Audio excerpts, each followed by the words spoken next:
Hey, you awesome folks! Thanks for taking this journey of discovery with your guide, Keith Haney. You're listening to the Becoming Bridge Builders podcast, your favorite podcast for everything from racial reconciliation to education innovation, justice reform, and leading change in the 21st century. This podcast is for people who love to be challenged with difficult topics, but want practical solutions to solve these challenging issues. Becoming Bridge Builders makes change possible. Each week on the podcast, Keith invites innovative thought leaders to share how they are building bridges in their area of expertise. You will hear breakthrough ideas and concepts that are changing the world. He's featuring guests who are best-selling authors, leaders at Microsoft, entrepreneurs, leading educators, professors, lawyers, and so many more. Listen in to learn how you can be the bridge to the change you are seeking. My guest today is Reverend Mark Renner. He's an esteemed pastor, author, and speaker, known for his insightful and compassionate approach to pastoral care. With over 2 decades of ministry experience, Reverend Renner has dedicated his life to supporting and guiding individuals through their spiritual journeys. His latest book, Curious Cases, a series of short pastoral case studies, offers a profound look at the real-life challenges and triumphs faced by pastors and their congregations. His work is characterized by his deep empathy, keen understanding of human nature, and an unwavering commitment to his faith. He holds a Master of Divinity degree and has served in various pastoral roles, providing him with a wealth of experience and wisdom. In addition to his writing, he is a sought-after speaker at conferences, workshops, where he shares his knowledge and passion for pastoral care. When he's not writing, he enjoys spending time with his family, exploring the outdoors, engaging in community service. He's dedicated to helping others, and his ability to connect with people on a personal level make him a beloved figure in the pastoral community. We welcome him to the podcast. Well, Pastor Mark, welcome to the podcast. How are you doing today? Oh, very good. How are you doing? I'm doing great. Good to have you on. Looking forward to talk to you about your book and help our audience to figure out more about you and why you wrote it. Yeah, absolutely. Can't wait to share. All right, we're going to start out with my favorite question. What's the best piece of advice you've ever received? Oh my goodness, the best piece of advice that I've ever received. Wow. I would say just try to treat other people the way that you would want to be treated best you can. That sounds rather biblical. Yeah. I'm also curious, we all have people in our lives who have served to inspire us. Who were some people in your life who either were a mentor to you or source of inspiration? Tell us what made them special. If you want to mention their names, a chance to give them a shout out. Absolutely. I would say a lot of people, my parents, I'd say my grandparents, growing up, siblings, I'd say, of course, my wonderful wife, Dana. She's amazing. Couldn't do this without her. It'd be very difficult. And I'd also say just a ton of fantastic professors and, also lay people that I've had throughout my life. It's hard to just pick a few. I would say, at the seminary, I'd say people like Joel Bierman, Dr. Okamoto, Dr. Sanchez, Bruce Schuchard, going back to Ann Arbor, Dr. Shuda, people like that. So, and then just a lot of people I've met along the way that weren't ordained, That's cool. Dr. Joel and I were actually classmates, so. Oh, that's great. Yeah. Good stuff. Yeah, it really is. I'm always curious, I talk to pastors, what led you into the office of the Holy Ministry? Great question. Growing up, my dad was a pastor, but I never thought I would be a pastor. And I did some mission work in Asia, taught English there and things. And some people said, oh, we think you'd be a good pastor. That got me thinking maybe I should be a pastor. And, prayed about it quite a bit and then checked out Concordia Ann Arbor. And I thought, yeah, this is what I should do. I want to tell people about Jesus. That's cool. That's so neat. And how long have you been a pastor? I've been a pastor for not quite 4 years. Okay. So yeah, not real long. Got some of that seminary smell off of you now. So right. So I'm curious, what led you to write the book, Curious Cases, a series of short pastoral case studies? Oh, great question. Another great question. I guess, well, I've always loved to write, and I was at seminary, and under the new curriculum, we're using case studies a lot there now. A little more practical application and so on and so forth, more pastoral counseling courses now under the new curriculum. And I wrote one case study that's actually in this book for a pastoral leadership class with Ben Haupt. And I wrote this, and he emailed me back and he said, Mark, that is one of the funniest things I've ever read in my entire life. He said, I was laughing so hard that faculty and staff were coming to check on me. So, like, if that's true, you should try to get it published. And if it's not true, you should still try to get it published. So I talked to him a few days later and I said, well, maybe I'll write a whole book of these, and he said, that's an interesting idea because we really need case studies under the new curriculum. And my main thought with it was, Pastor Keith, was, hey, we have so many people that go through different scenarios that are wonderful and also challenging. And I think I could share some of my experiences over the years and really share some, interesting ideas and perspectives to help people think through a variety of challenges or opportunities in ministry. That's cool. So you have 15 chapters in your book. Now, being from Yes. my background and what my first book was on racism, I'm really curious about your case study in chapter 3. So tell us a little bit about that one. Chapter 3 of the case studies dealing with racism. Yep. Well, that's a great chapter, in my opinion. What I have found in my life, traveling and living all over the world, is we all have the same basic needs, yet tragically, unfortunately, there is racism really all over the world. And I would say it's a sin where there's a breaking of the 8th commandment, bearing false witness, where a person or group of people are, trying to say, well, we're better than you because of our ethnicity or our racial identity or what is perceived to be our racial identity or whatever. Not every case study in here deals with the United States, although some certainly do. A few you can tell they're probably in South Africa. But, being like in Hong Kong, for instance, there's quite a bit of racism there at times. They have, a lot of that Taoistic thinking, light, good, dark, bad, yin and yang. And then the British were there for a really long time. So they have some of that Aryan philosophy, racist philosophy as well, where, I saw people from Pakistan or Afghanistan mistreated at times there. I saw people doing things like, belittling people that were farmers and a darker skin and things like that. Knowing people from around the world, it might surprise a lot of people in the United States. Maybe it wouldn't. There's a really pretty large white supremacist movement in Central and South America. And you wouldn't think this, but there are people from Europe that are there, or people that maybe aren't that European, but there are like phrases down there like whitening or something like that. And I don't know, just over the years experiencing those things and seeing different forms of the caste system and stuff here and abroad, and then going through anti-racism training a couple different times. I remember, I guess I won't mention his name, I don't want to put him on the spot, but a really great African-American preacher and professor, really talented guy. He's in Ohio. And one of the things he said was to a class of mine in Columbus, he said, give up your whiteness, give up your whiteness. There is no country of white. There is no nation of white. That is a social construct.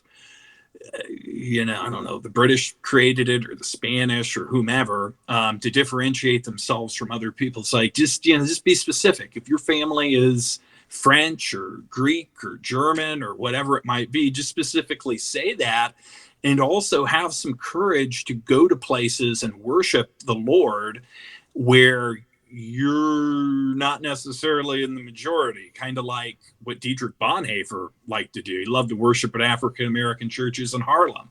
So, that chapter is not just on the United States, although a number of them are. There are things South Africa or Asia, or you're not quite sure where it's at. And, and at the same time, I guess I would say, maybe some things have gotten better since the 50s, but things still aren't perfect. Sure, definitely.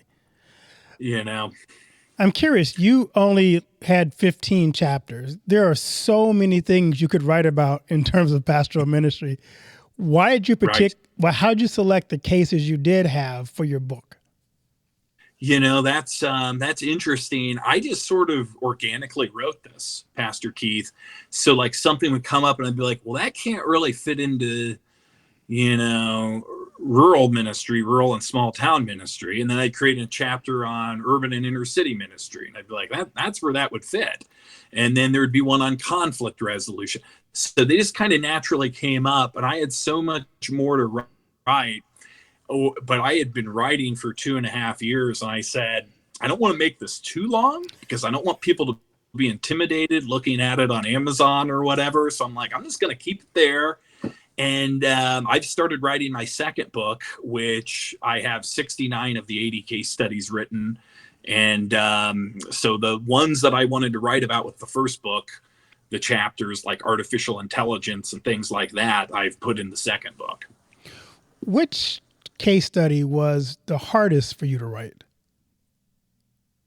Which case study was the hardest to write? I would say it was the one in dealing with racism called Cedric Forgives, probably, because I think in that case study, you have a very good person, a person that's trying to live a sanctified life. That's how I mean good. He's a Christian, he's a leader, he's a small business owner, and he's slandered. And his name's dragged through the mud, yet he still forgives. And I think probably everyone can relate to at one point in time or another being slandered. But I guess what I saw, I guess with that one, it was a situation where I said, this is a person that's really trying to do the right thing. And he's still getting a raw deal in this situation. Yet it was very rewarding to write because at the end, he forgives the person whose name is Bowie Knife. That's his nickname. And he actually presides over the gentleman's funeral.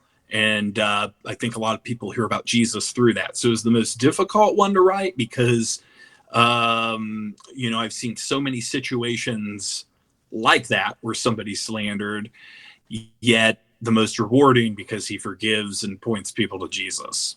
I love that. As you wrote this book, what did you hope pastors get out of this when they pick up this case study book? Yeah, I hope that they understand or they get or they feel that, the people that we minister to, especially, including or especially maybe Christians, are not magical, otherworldly characters or something like that. We're just human beings. So many of the problems that we see, for better or for worse, in our society, Christians are going through the same stuff, either directly or indirectly. So, I think so often we go into ministry, people often go into ministry and they think, wow, this is going to be great. It's going to be just like my home church and whatever our perception is of that. But you could have someone in your congregation that's that was in prison at one time. You could have someone in your congregation that's been married 4 times and has been horrible to their wives, or who knows. You have people that are struggling with mental illness and you need to be compassionate towards them. So I guess that we would go into situations with compassion and love, into messy ministry situations where we realize as Christians in the Western world, we're not, or just Christians anywhere in the world, whether it's in the West or the East, we're probably not going into a situation where, like 95% of our neighborhood is identifying as Christian. That is just not the world we're living in anymore, but it's okay. It's all right. That sounds exciting to me. I love that. So my son always tells me that I grew up during the dinosaur age, and when I became a pastor, that was the dinosaur age in which I was pastoring. I'm curious, Sure. what are some common challenges that pastors are facing today that are really highlighted in your book with case studies? Yeah, I would say the biggest struggle that pastors are dealing with today that you can see all over my case studies. A couple things. So we are ministering to people, wonderful, amazing people that they did not grow up in the church at all. So talking with them, that's a challenge, and it's also an opportunity. It's a challenge in the sense that, maybe they don't know a lot of the very basic stories of the Bible, of faith. In some cases have very little concept of who Jesus is, have only been to church, Gen Z, millennial people that I meet a handful of times maybe in their life, like their grandma or their aunt or someone took them to church. That's a challenge. But on the other hand, they haven't always been in situations in the church where they've been burnt really bad growing up. So it's like a totally fresh slate for some of these folks. So you have that for sure. I would say that is the biggest sort of challenge that we have, I believe, as pastors. And I would also say, as just ministers or Christian leaders in general, when you're speaking the good news of Jesus to people, especially if you're leading like a small group or you're sharing a testimony or you're preaching. I had a vicarage supervisor that told me, when I became a pastor in 1979, I was really only preaching to like two generations of people. The greatest generation, and then you had the forgotten gen, but they were basically greatest generation people. And the baby boomers, people weren't living as long. You had like two generations to preach to. Now, he said, we have, a few forgotten generation people left, which are basically World War II gen. You have baby boomers. You have Gen Xers, you have millennials, you have Gen Z, you have at least 5 generations of people that you're preaching to. You get the opportunity to preach to, and they're hearing things differently. They're understanding concepts differently. Their educational style is different quite often. So that's a big challenge as well, relating the Christian faith to so many different groups compared to what we were maybe relating it to generationally, even like 40 years ago, 35 years ago. Yeah, sure. So as a pastor, how do you prepare sermons knowing that you have all those different people in there to try to make sure that you connect with them? And also going back to what you said before, you can't assume they know the story when you're preaching. You can't say, well, like you guys all know, you could probably finish off this verse for me, right? Yeah. Yeah, which that might have been the case even 35, 40 years ago. Maybe you could have assumed that still, maybe. So for me, Pastor Keith, I look at the text in preparation. I say, okay, how did like that original audience hear these words of the Lord through the Apostle Paul or directly from Jesus? How will we hear them today in 2024? What's the same between that original audience? What's going to be different? We don't have fertility temples in Cleveland, Ohio. Not yet. Like we did at Corinth. That's pretty different. That's quite a bit different. If we have fertility temples in Cleveland, I don't know about it. But there's similarities. We all still sin. We all need God's forgiveness and grace and mercy and peace. The promises of the gospel are eternal. And then I asked myself some questions like, CFW Walther, the founder of the LCMS, the Missouri Synod, would ask, how does this affect me personally? How will this affect the audience personally? Do I hear God's healing forgiveness in this message? If I do, I think there's a good chance the people listening will. And for me, I try to come up with analogies and metaphors or topics that pretty much everyone will be able to relate to as best I can. Like I brought up a A couple weeks ago, I talked a little bit about Studio 54 and how, I named some of the celebrities that went there: Michael Jackson, Diana Ross, Christopher Reeves, Mick Jagger. Somebody in the audience is going to know at least like Mick Jagger or Michael Jackson, right? Right.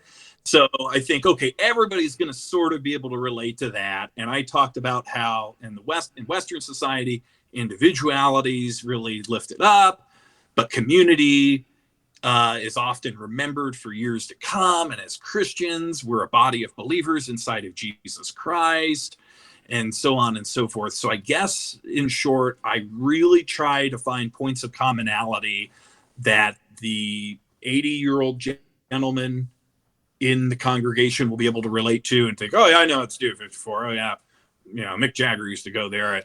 And also, if like someone was like 15 or 16, they'd probably be like, oh yeah, Michael Jackson, yeah, I know him, and they can sort of. And then I also try, whenever I have a scripture reading, I try to give like some context to this. They're in Ephesus. Ephesus is a big port city. They had a huge theater there. It had over 250,000 people. Paul was there for about 3 years, or spent time on and off for 3 years there. I don't just assume like, they know anything about Ephesus or about Paul. You could have visitors, you could have new people there. They might not know who the Apostle Paul is. Who knows? Right. And that's cool. I'm curious, as you think about this book you just wrote, did you run across any unexpected challenges in writing these case studies? Yeah, I think so. I would say, I really wanted to write this in a way, as ambitious as this might sound, to where it would relate to people pretty much all over the world who are in ministry, and whether they're ordained or not. And it would be something that would be relevant to them if they read it today, or I could write it in such a way to where if they're reading it in 100 years, or if somehow someone read it 100 years ago. I really tried to do that. But at the same time, I would say, I tried to keep each case study short, a page, at the most 3 pages long. And I guess I would say just getting people to really give it a shot in some cases, although a decent amount of people have. Because people don't read as much as they used to. And I just feel so confident in it. I feel so strongly about it. Like, if people will even go to Amazon, the first 2 chapters are free on Amazon. And you can look at that. I just almost feel like if someone will just take 10 minutes and do that, I feel like they'll be hooked. So, and, I feel that way. It's just sort of trying to get people to give it a shot, I would say. Really give it a chance. That's probably been the biggest struggle, although a lot of people have. Yeah. What's funny is I see in the way you describe your book also your preaching style. And so it's obvious that that aligns with who you are and how you write, because your goal is to do the same thing in your preaching, to reach across generations, to make it relatable, to make it down to earth, no matter whether they're reading it for the first time or have no information about pastoral ministry or pastoral situations, but to bring it down to its most common core so anyone can benefit from it. So I kind of see your preaching in the way you laid the book out. Yeah, yes, absolutely. And I didn't want to just write it for like Missouri Synod Lutherans, although I want Missouri Synod Lutherans to get a lot out of it. I didn't just write it for Lutherans in general, 80 million Lutherans in the world, although that'd be great if they'd all read it. I wanted to write it for people, for the person who is a Assembly of God Christian living in the Bronx, and she's taking the subway 2 hours one way every day. I wanted the gentleman that has an engineering mind and can build his own beautiful furniture and lives in rural Kansas and is a farmer and is just the friendliest guy you've ever met in your life. I wanted him to get something out of it. I wanted the Roman Catholic family in Australia to get something out of it, because we're all Christians. We're all a part of the body of believers. We're a part of, one holy Catholic and apostolic church. And we have so much more in common than we don't. So how's it been received by the pastoral community? You know, we get a lot of books. If you look behind me, behind you, there's a lot of books on our shelf. How are the pastors receiving your book? I think pretty well. I have a good friend who was in Long Island for 10 years as a DCE, and he's in Albany, New York now. And he took a pilot run of this book, like a rough draft of it, about 10 or 12. And he shared them with a group of brothers in Long Island and sisters, pastors and deaconesses there in the Missouri Synod. And my understanding is they really liked it. And those folks are usually pretty non-censorial. And if they don't like something, they'll just be like, no, I don't like it. I hope it does okay, but I don't like it. But they didn't say that. They were like, wow, he's just talking about real life stuff. So, in this book, I mean, I think it comes across, I'm not a puritanical or pietistic person at all. So if there's a character, Pastor Keith, that, he or she's a Christian, but they smoke cigarettes, I don't take that out, and I don't write like some 2-paragraph preface about, oh, they smoke and they're so sorry for this. And they're so, I just let real life play out. Or like if somebody goes and plays a crap table at the casino once a month, I don't like take that out of the story.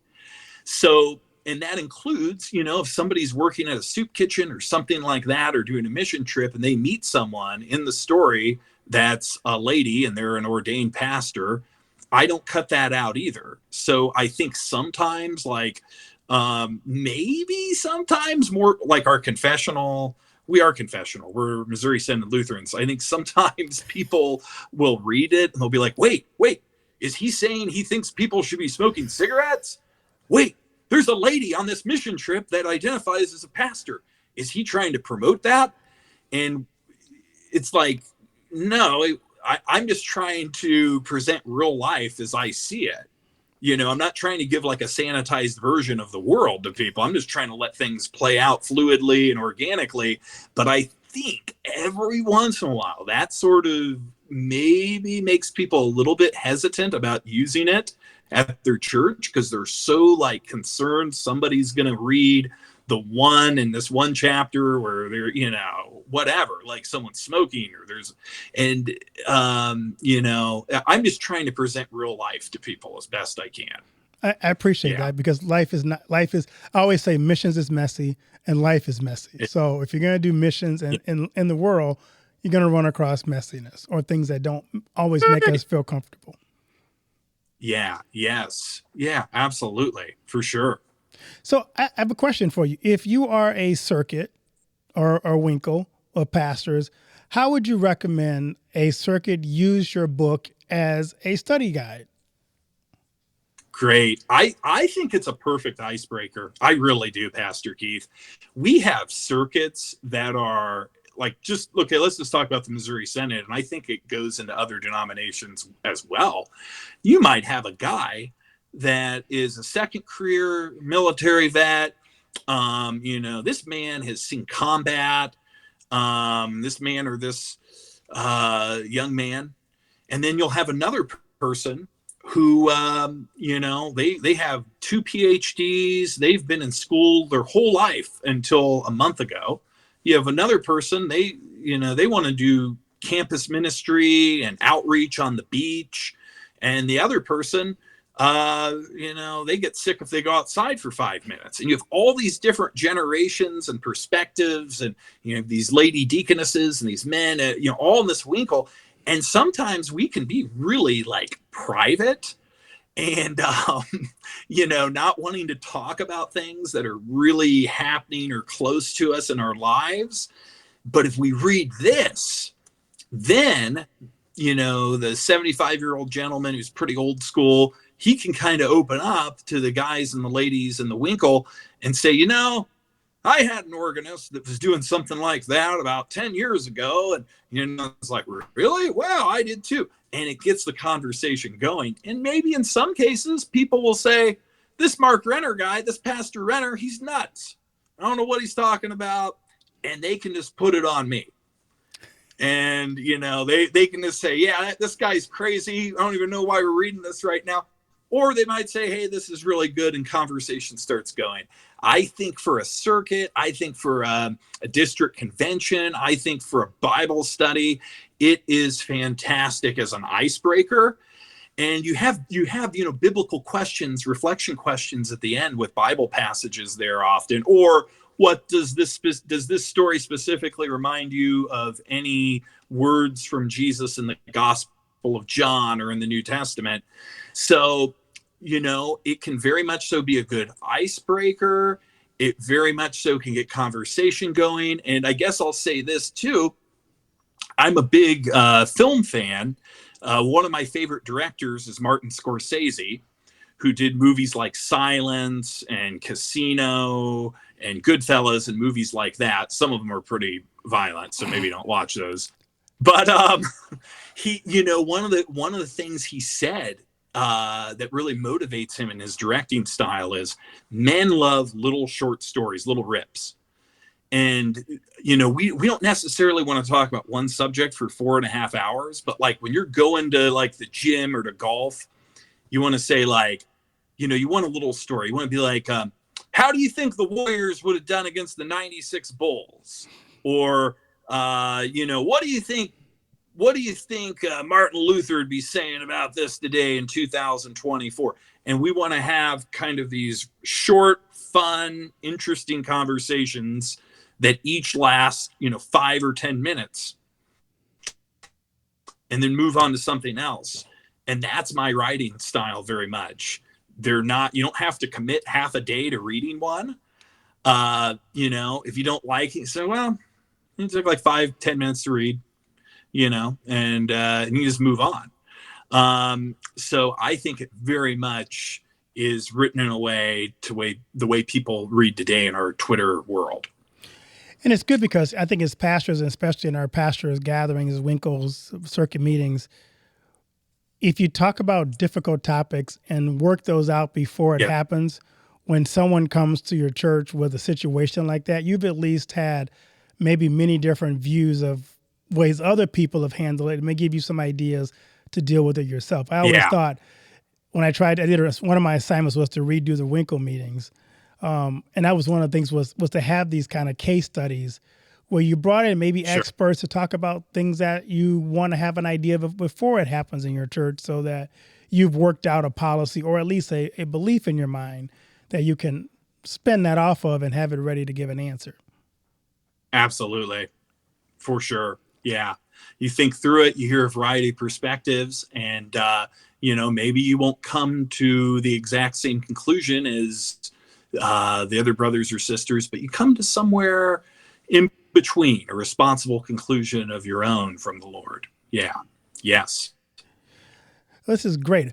I love to ask my guests this question, and you're kind of young, so this may be an interesting question for you, but what do you want your legacy to be? What do I want my legacy to be? I would say, I go back to what a brother pastor said to me when I was installed at my first call. He put his hands on my shoulders and he came up and very concrete and concisely said, you're a child of God, you're a husband, you're a father, and then a pastor. Always in that order, never out of that order. And then he walked off. I love that. And that was, and for me, first and foremost, I'm a child of God. And then I'm Dana's husband. And then I'm a father to my 3 boys. And then I'm a pastor. And I want people to know that I tried to live out my vocations with excellency and with love and with compassion and with grace and with some humility. And I tried to make life fun for other people as we follow Jesus together. And I'll try to treat people the way I would want to be treated, whether they're Christian or not, regardless. Great. That's what I'd want my legacy to be. As we wrap up this conversation, it's been a great conversation. What do you want the key takeaways or call to action to be for those who read the book Curious Cases? Yes. Oh, thank you for that question. Get involved in the world, get involved in your community, whether you're introverted or extroverted, whether you live in a rural area or a suburban area, inner city area, downtown, whether you live in an area that's agrarian or industrial or white collar. Get involved in your communities in the name of Jesus Christ, loving your neighbor as you love yourself, trying to relate your faith as a Christian to whatever the needs are for your community or your area as best as you can. Start with your own family and friend group as best you can. And don't be afraid to let your actions speak louder than your words. That's what I would hope they would get from this. That God loves the world. God doesn't hate the world. God loves you and your family and your friends, the people that are, however they're identifying, whatever their political background, whatever their race, whatever their gender, whatever their economic status. Jesus Christ loves them so much that he died and rose again for them. And that's timeless. And that's what I would want them to get out of it. Relate Jesus as best you can to whatever situation you're in. Where can people find your book, Curious Cases, a series of short pastoral case studies, and connect with you on social media? Oh, I would love that. I would love them to do both. So you can find Curious Cases, a series of short pastoral case studies on Amazon, which can be ordered from anywhere in the world, from withandstock.com directly. I believe if you order 4 or more, you get a really good discount. If you're a church or a seminary or a college, they can go to barnesandnoble.com. They can go to christianbooks.com.